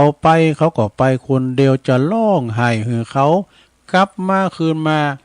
ก็มันก็บ่มีพราหมณ์ได้ยินฟังอย่างนั้นแล้วก็อนุโมทนาสาธุคนที่3ที่4ที่5ก็ตอบแง่ธรรมะเหมือนกันหมดหลวงเอ้ยโดยเฉพาะภรรยาของผู้ตายนะพราหมณ์ว่าการที่ร้องไห้หาคนตายเพราะว่าหันว่าคนที่ตายไปแล้วเขาจะร้องไห้กี่วันกี่เดือนมันก็ถึงบ่ฟื้นมาก็เหมือนกับละอ่อนน้อยเนาะ ละอ่อนที่มันให้เอาเดินเอาดาวในบุญต้องฟ้าชั้นนั่นแน่อันนี้นะนี่เมเก่าเป็นว่านะแล้วก็ตาสีนี่ขาดใจปะเนาะตาสีขาดใจตอบว่าคุณเฮาเมรูปนามขันหาแตกดับไปแล้วจากกับเหมือนเก่านั้นบ่มีเหมือนภาชนะหมอดินเมื่อมันแตกสลายแล้วก็บ่อาจจะยึดติดแน่นเหมือนเดิมได้นะพระอินทร์หรือว่าพราหมณ์ได้ยินได้ฟังดังนั้นแล้วก็มาอนุโมทนาสาธุหือศีลหือปอนแก่ครอบครัวเจ้านาแล้วก็เสด็จขึ้นสู่สวรรค์จั้นฟ้าดาวดึงส์นี่ฉะนั้นศรัทธาสาธุชนปออกไม่ออกศรัทธาต่างหลายอย่าได้อยู่โดยความพมาทลาสาขาดสติเน้อนะมันประกอบบุญกุศลอันเป็นผลแห่งความคุณงามความดีมีตานหักษาศีลเจริญเมตตาภาวนาก็จะนำมาซึ่งความสุขกายสบายใจทั้งภพนี้แล้วก็ภพหน้าดังได้แสดงในเรื่องมรณสติกถาก็สมควรแก่กาลเวลาเนอะนะการแสดงพระธรรมเทศนาวันนี้ก็คงสมควรแก่กาลเวลาเนี่ยในที่สุดของพระธรรมเทศนาตุลุงก็ขออ้างอิงเอาคุณภาษีรัตนตรัยคุณพระเกี่ยวเจ้าทั้ง3ประการจุนได้มาปกป้องคุ้มครองรักษาญาติโยมปออกศรัทธาทั้งหลายท่านผู้ฟังจุงเจริญไปโดยอายุวันนะสุขะภาละปฏิภาณธนสารสมบัติปราศจากโรคภัยไข้เจ็บพยาธิทั้งปวงอันมีปัญญาล่ำเลิศนำทางประเสริฐส่องไปในภพหน้ากันต่อไปนะแสดงพระธรรมเทศนามาก็พอสมควรแก่กาลเวลาก็ขอยุติลงปงไว้เพียงเท่าอีเอวังก็มีด้วยประกาศนีสาธุสาธุสาธุจบลงไปสัทธาญาติโยมทั้งหลายมรณสติคำสอนคุณเฮาตายแล้วเหมือนกับขาบเก่าขาบเนาดังที่ได้เทศนาธรรมไปเนาะพินธรรมบรรยายมีคติเตือนอกเตือนใจเกี่ยวกับความเป็นความตายเฮานี่นะสัทธาญาติโยมทั้งหลาย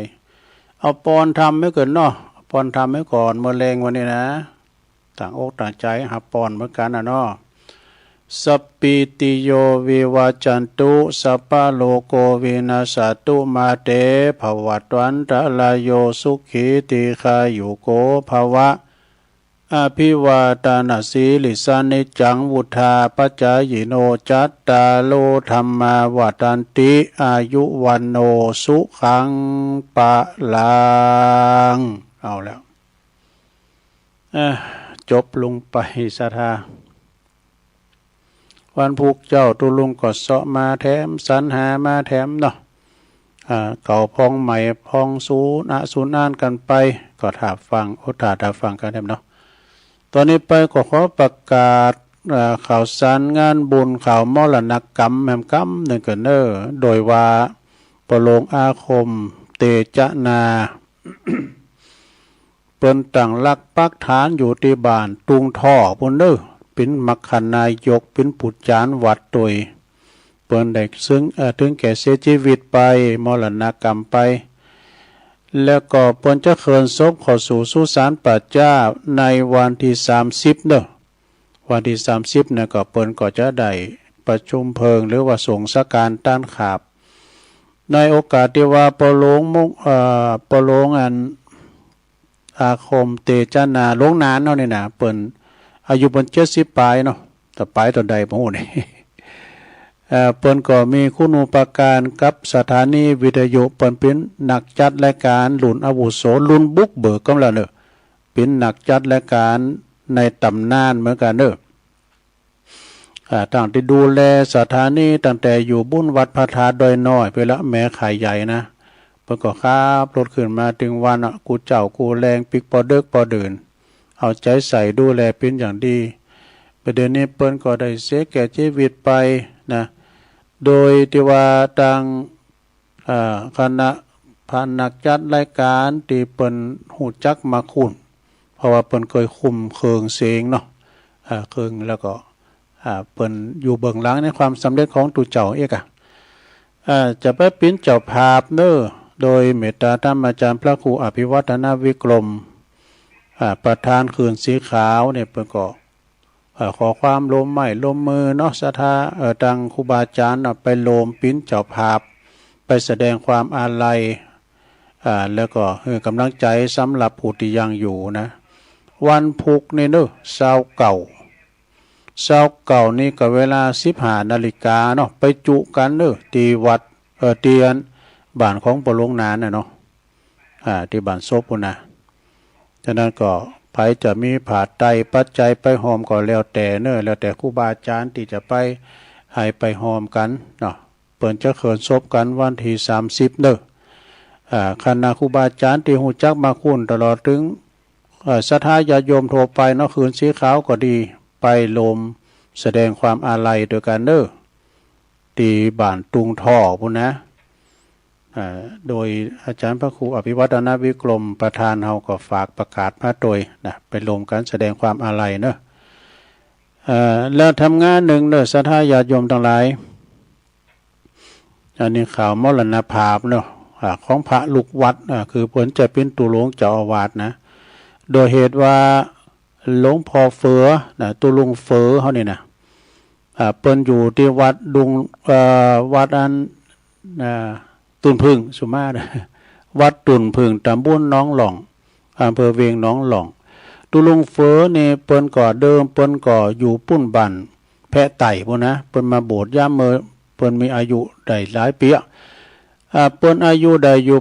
88 ปีดูโอ้แล้วพรรษาเปิ้นได้13เนอะ13พรรษาเปิ้นเป็นพระลูกวัดตุนพึ่งตำบลน้องหล่องอำเภอเวียงน้องหล่องเปิ้นเคยไปปิ้นตุหลวงสมปานเจ้าวัดเหมือนกันเนอะที่ปุ้นห้วยบ่ขวัดพุ่นนะห้วยบ่ขวัดทางใต้ทางอำเภอจอมต้องว่าฮอดพุ่นตุลุงก็เคยไปแอวเด้อบ่นาไปหาเปิ้นเคยไปแอวไปอยู่ไปใจเปิ้นอยู่นะถ้าสมัยเปิ้นอยู่ที่ห้วยบ่ขวัดแล้วก็เปิ้นจะได้ทำการประชุมเพลิงศพเปิ้นก็วันที่23 24เดือนหน้าพุ่นเด้อสิงหาพุ่นน่ะ23 24สิงหาคม68พุ่นน่ะตีหน้าวัดตุนพึ่งเนาะโดยเมตตาธรรมอาจารย์ท่านพระมหาธีรพันธีรกิติเจ้าคณะตำบลเจ้าวัดตุนพึ่งประธานในการจัดงานครั้งนี้ก็ฝากประกาศมาเด้อไผที่หูจักมาคุ้นโดยเฉพาะพี่น้องทางห้วยมุขวัดปุ่นก็ดีวันนี้ได้ยินเลยเนาะเพราะว่าปลูกเจ้าก็ประกาศทำการเพราะว่าทางสายไต่ที่มันได้ยินเปิดสถานีดังนั้นพระจะไปลมไปปูจ้าผ่าปังสกุลก็ดีไปหับสังก็ดีก็เชิญกันได้เด้ออันนี้ก็เป็นข่าวสารงานบุญเนาะศรัทธาญาติโยมพวกเจ้าก็มาประกาศคำเอาละเนาะศรัทธาญาติโยมตุลุงก็บริหารเวลามาก็พอเกือบ2 ชั่วโมงออกก่อนเวลาสักหน่อยเด้อวันนี้ก็ขออนุโมทนาตั้งคืนสถานีแต่ละคืนต่างๆ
ตารางเมตรทำโครงเหล็กป้องกัน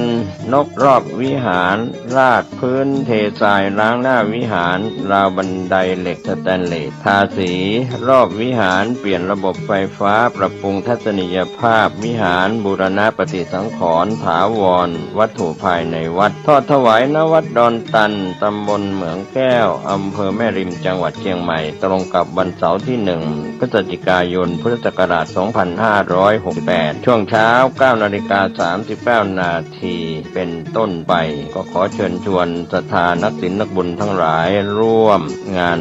บุญทอดผ้าป่าสามัคคีครั้งนี้เพื่อบูรณะวิหารปูพื้นกระเบื้องไวนิลรวมไปถึงทำโครงเหล็กป้องกันนกรอบวิหารราดพื้นเททรายร้างหน้าวิหารราวบันไดเหล็กสแตนเลสทาสีรอบวิหารเปลี่ยนระบบไฟฟ้าปรับปรุงทัศนียภาพวิหารบูรณะปฏิสังขรณ์ถาวรวัตถุภายในวัดดอนตันตำบลเหมืองแก้วอำเภอแม่ริมจังหวัดเชียงใหม่เสาร์ที่1พฤศจิกายน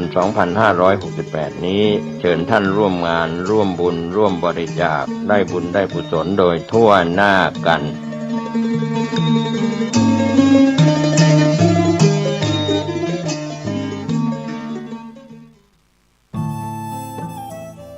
ท่านกำลังติดตามรับฟังสถานีวิทยุกระจายเสียงพระพุทธศาสนาแห่งชาติและสังคมคลื่นเพื่อการศึกษาพระพุทธศาสนาและวัฒนธรรม